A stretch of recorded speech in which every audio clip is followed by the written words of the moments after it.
I love the first episode of a new show, and I kind of hate it because it's so difficult to know where it's going. Uh, uh, so okay. Instead of me babbling about that, I'm gonna try to dive kind of straight in. The first question we have is from Lina Anderson. She's 27 and from Gothenburg in Sweden, where she works as a marketing coordinator. And her question is, I feel stuck doing executional task. How do I position myself to be as a strategic, seen as strategic and ready for the next step? Well, Lena, that's difficult in some way, but if you want to, this is about personal branding, at least to a certain extent. uh, if you want your colleagues or managers to see what you are capable of doing, you're gonna have to assume that they probably read your CV. They know you, and they probably feel that you're really good doing what you're doing. And it's like, if I was a football coach and I hired you primarily to be the right back, and you're doing a great job as the right back, but your ambition is to be the center forward. Now, that's kind of on you, because although I do see the talent you might possess, at the end of the day, you are fulfilling a job I need done. And if you disappear, I'm going to have to find someone new. Now, that doesn't mean that this is impossible. It's not necessarily even difficult. But my point is that you have to showcase your ability.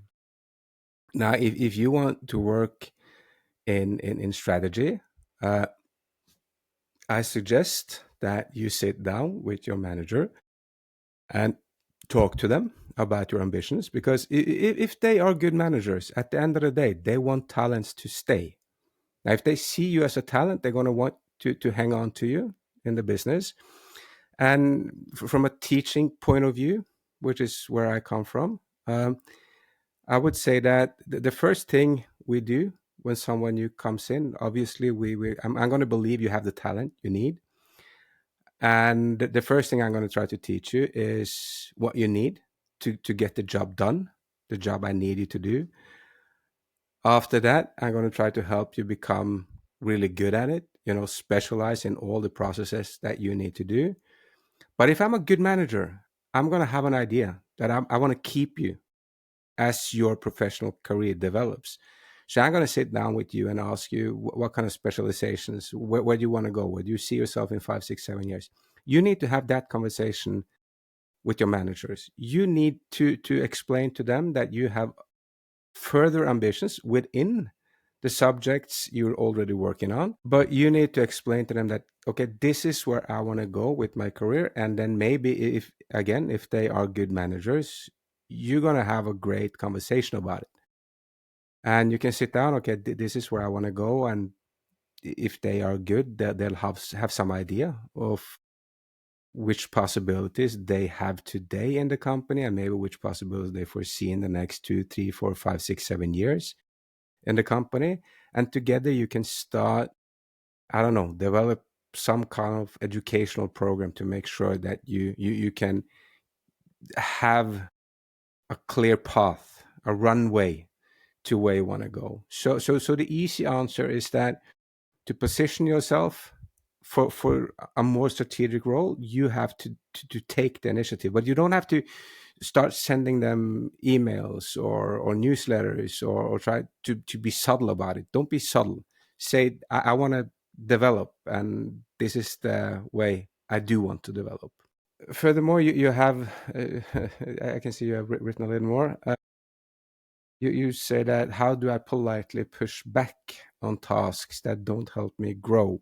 Now, this is a difficult one, because, as I said, if I hire the right back, but your ambition is to be the center forward, good for you, good on you, love it. But at the end of the day, I'm going to need you to do these tasks as well. So what you want to do is to make sure that it kind of falls back to the idea of having a personal development program for you. I mean, like not personal, professional development program. Like, okay, as I said, when I do it for people I work with, it's always the onboarding. It's the getting up to grips, um, be really good at what you do, and then the specialization. And for me, obviously, if if someone's going to develop, you're going to need time to do it. So what I would do as a manager in such a situation is to make sure that um, that your specialization, let's call it that, is brought into your day-to-day routine, and that it's time for it. So basically means that we're going to remove a couple of the tasks that you are doing today, but not more than that we get to execute the job clients pays us to do at the same time as we keep working on your next move.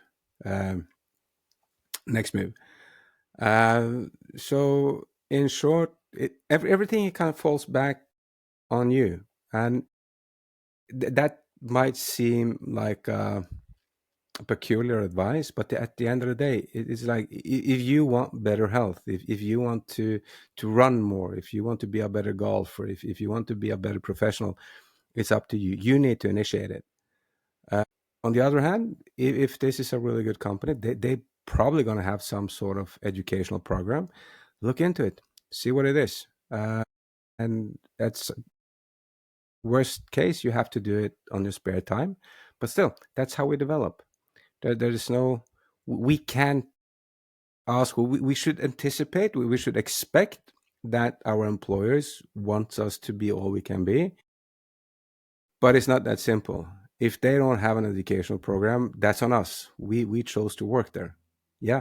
So in short, if you're lucky, they have an educational program. Look into it, get into it, and start utilizing it. B, if they don't, sit down with a manager and explain where you want to go and how you can achieve that together. Because as I said, at the end of the day, the business has a financial incentive to help you grow because you'll be a better producer for them going forward.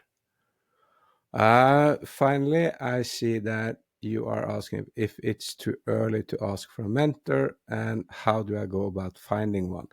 Well, obviously, you have thought about it because when you ask, is it too early to ask, and then how do I go about? So you've decided to do something about it. Finding a mentor, it's again, you can start off with the company and see if they have a mentor program. If they do, obviously that's a good place to start. If not, I'd suggest that you use your LinkedIn profile and try to find someone on your own that you a want to emulate, or b you see have gone the path that you want to go, or c just find someone that you feel that can help you develop your career. Obviously, it's going to have to be a personality match and stuff like that. But there's a lot of them. I think if you look into executive coaches or mentors on LinkedIn, you're probably going to have a couple of million hits. So there's a lot of people that claim they are mentors. If not, you can reach out to me.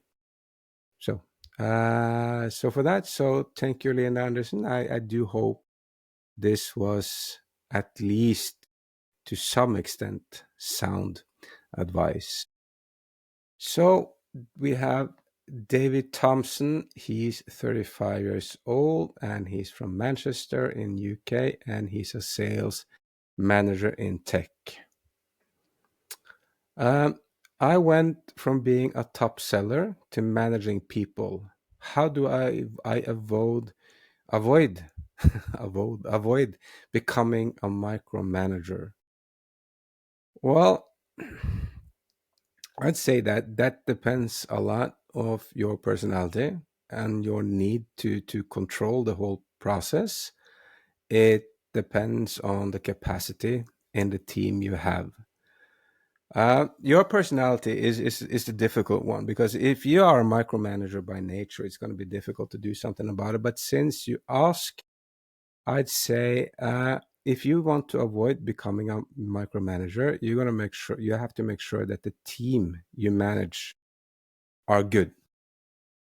The fact is that micromanaging is usually a consequence of you not having faith or trust in the team you manage. So again, going back, this this kind of sounds a little repetitive when compared to I spoke to about Lena, but again, but this time you are the manager. So there is the four point fork. I don't know how to say it to explain it, but you're going to have to make sure that everyone in your team is properly onboarded. And with onboarded, I mean like they know everything they need to know. And in sales, are they do they know the systems you're using? Do they know the playbooks you are using?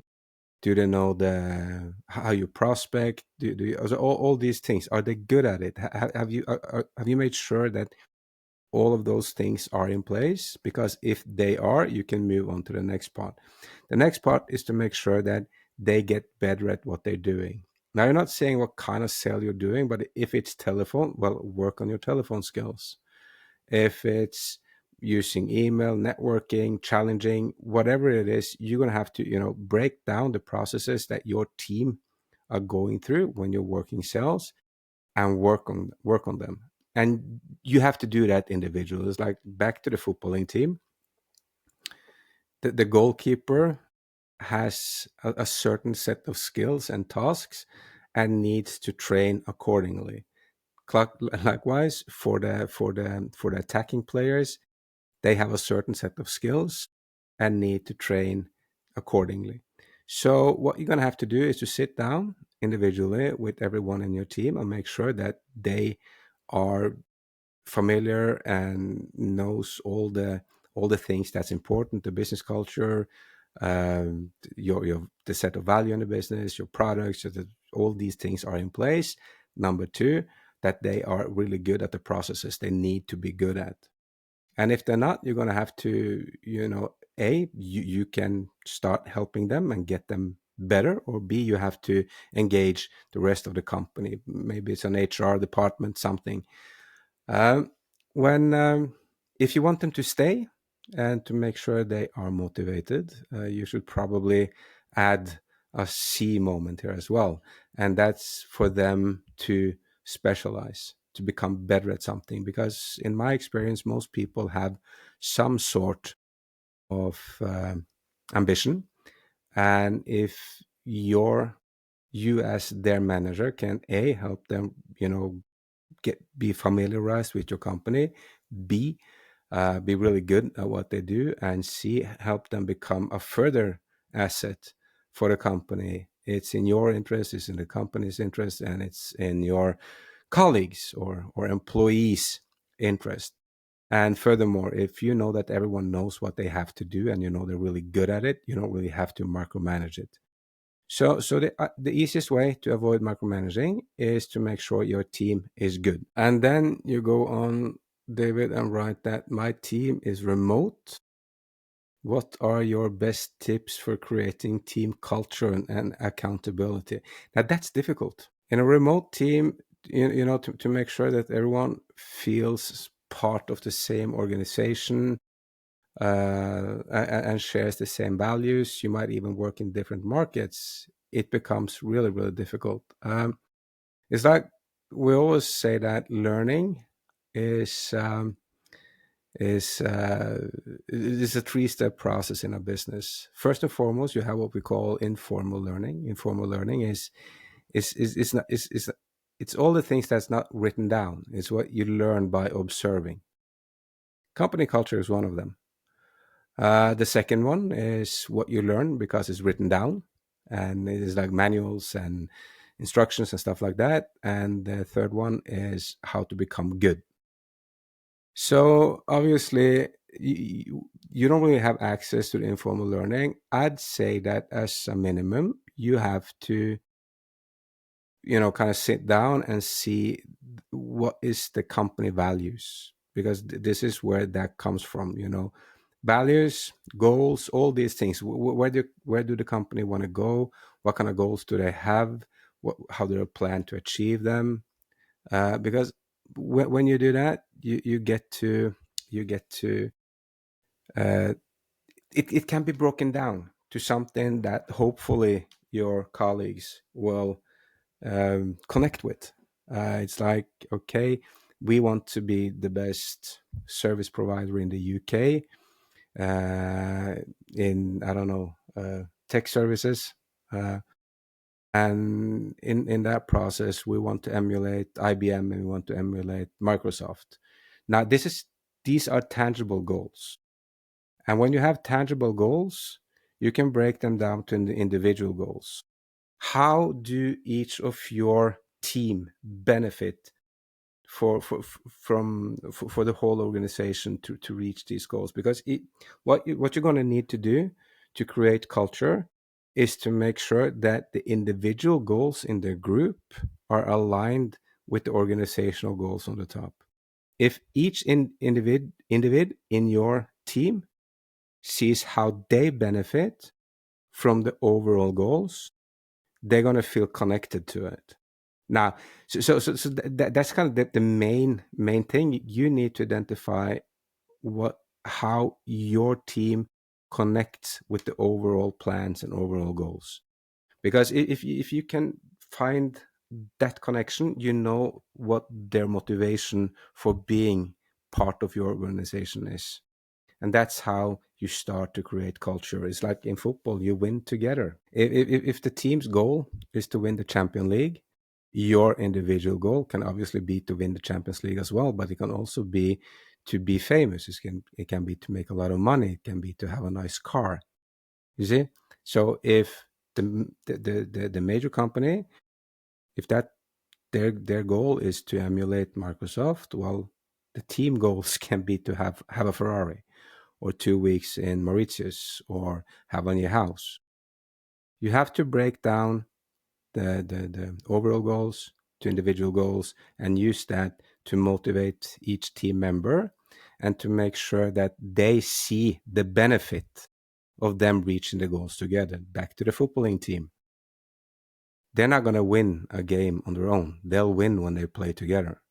If 11 players produces well, the whole team wins and they all get to reap the benefits of that success. Then, David, you go on to say, I'm expected to coach others, but no one coached me. Where do I start? Well, coach, where do you start?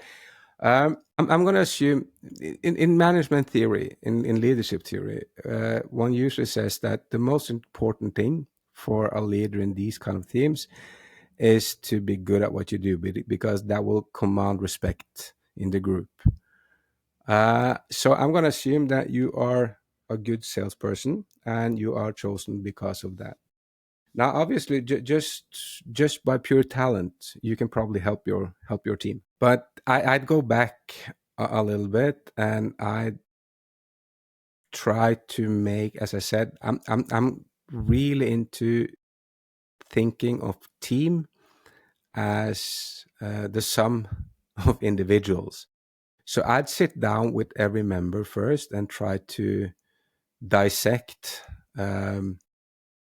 their motivation, why they're here, all these things that we spoke on in the first piece, and try to set up individual programs for everyone. And I'd go to the manager and say, okay, I'm going to coach these people. I need some education in it. There are online classes, there are different theories, different techniques. You have everything from NLP to methodical coaching. You can draw inspiration from sports. You can go everywhere. The thing is that coaching is all about, the difference between learning and coaching is that learning is something new. Learning is by default learning something you didn't know before. Coaching, on the other hand, is different. Coaching is about honing your skills. Again, I'm going to use sports again as an example. It's like taking the free kick over and over and over again, adjusting the angle of your feet and hip and the run into the kick over and over and over again to make sure it's perfect. So when you coach people, you help them become the perfect version of something they're already doing. Yeah. So as I said, always, I'm going to wish you best of luck, and don't make it difficult. Start with the easy part. See them as individuals and help them become good as individuals. Make sure you connect it to the overall organizational goals so that everyone can feel benefit or see the benefits of the organization as a whole reaching their targets, and especially your team, because your team wins and loses together. If you meet your budget, what happens? How does that play back to the ambitions they have? And make sure to avoid um, becoming the micromanager. Well, it all plays on each other. If you're helping your teammates becoming the best versions of themselves, and everyone is on board chasing the same goals and dreams, you don't have to micromanage anything. But then on the other hand, you are a manager. Now you are uh, doing a good job. So hope that helps. I feel it was kind of rounded, but still good answer. So the person final question, because there's never just one. The final question of the day is from Maya Singh. She's 30. She's from Dublin in Ireland, and she works as an HR business partner. I'm involved in so many people problems. It's hard to find time to think strategically. How do I shift gears? Now, when you said like that, or obviously you wrote it like that, I'm going to assume that you have an ambition of accelerating your career into higher management.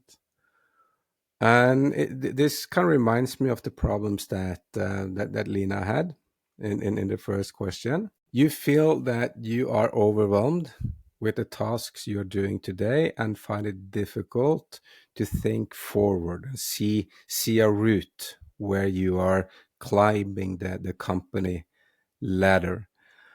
It's the same as for Lena. You need to engage the company. You need to see which op- uh, what kind of educational programs, learning programs do they have, uh, and as because if they have one, obviously engage in it and do the to take initiative and try to enroll yourself into it somehow. And most companies with a big HR department do have it. Now, if they don't, I'd sit down with my closest manager and explain that I do have some ambitions. I want to go further, and I want to go do that in this business. So how can I hone my skills, adapting them to the company's future needs? Because you're a team player, obviously, you want to be it. The best thing that can happen for this company is if they can recruit their next COO from inside their own company. It's going to cost them a hell of a lot less, and they're going to have someone that's operational and ready so much faster than anything else. So it's in their interest that you become better. And but that doesn't necessarily mean that they see everyone all the time. Again, it is like from Lena, if you are hired to do a certain set of tasks, they might be really happy because you are really good at it. So if you want to expand on that, you're going to have to take the initiative. Yeah. Well, then you go on to the next part of your question. What do great COOs do that HR people like me should start learning now? I think the obvious answer coming from me would be I'd get into learning and development and expanding on that, because The way I see it, and this is my point of view, there are so many other takes out there. So I'm not going to claim that this is right, or I find it right, but someone else might find it wrong. I'm going to claim that the learning and development department within an HR organization is the most important thing there is.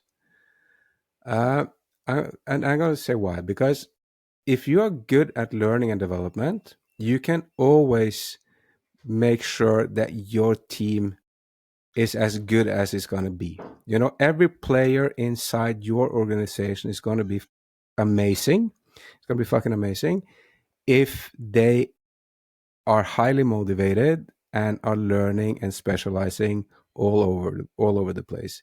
They'll be great at doing the tasks they're going to do today, and everyone is working on becoming a specialist for the company tomorrow. So on the one hand, obviously, yeah, that alone will make sure that you have the best players. Now, if you have the best players, you're probably going to win more matches than you lose. And I'm calling it matches because it's a fight out there for assignments and everything. But what happens then next is that the best talents will look to you. They will want to be a part of your organization because if you're winning and you have all the best players, well, surprise, surprise, that's where everyone else want to be.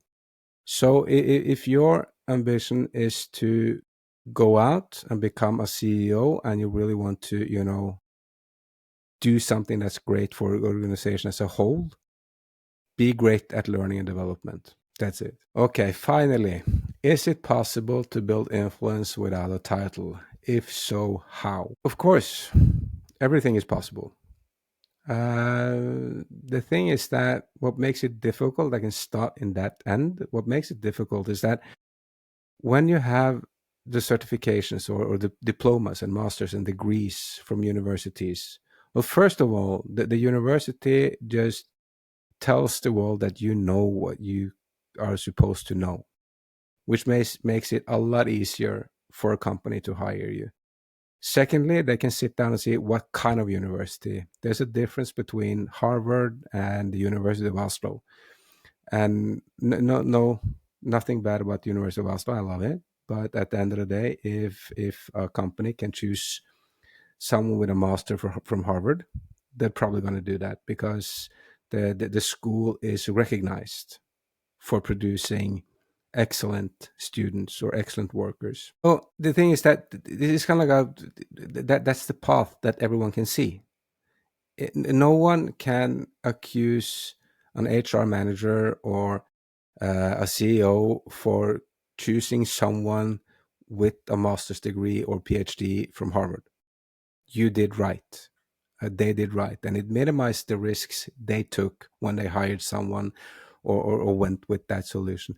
Does that mean it's impossible to build influence without title? No, obviously not. There are plenty of influencers on YouTube and everywhere without degrees or titles, but it's difficult because someone has to put their head on the block to use you.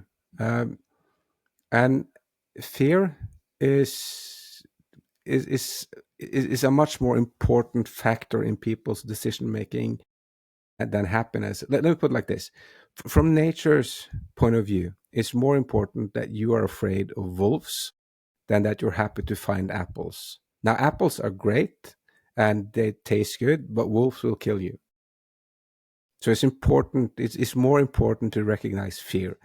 Now, if there's a risk in finding, hiring, or working with you, it makes things really difficult. But yeah, you can build influence without a title, but you have to prove it in other ways. So, well, that's it for today. This is the first show.